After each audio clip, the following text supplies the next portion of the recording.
I am Mikael Vidal from Kindergarten Zahaji. I am extremely delighted to welcome you all to the 2024-2025 Kindergarten Moving Up Ceremony. My dream for the future. As I move up to the next level, my heart is filled with excitement and hope. I dream of becoming a doctor one day so I can help people who are sick and make them feel better.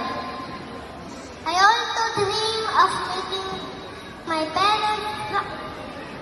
It's okay. Okay na. I also dream of making my parents proud because they always support and guide me.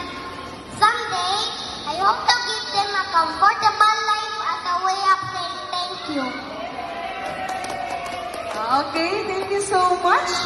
The doctor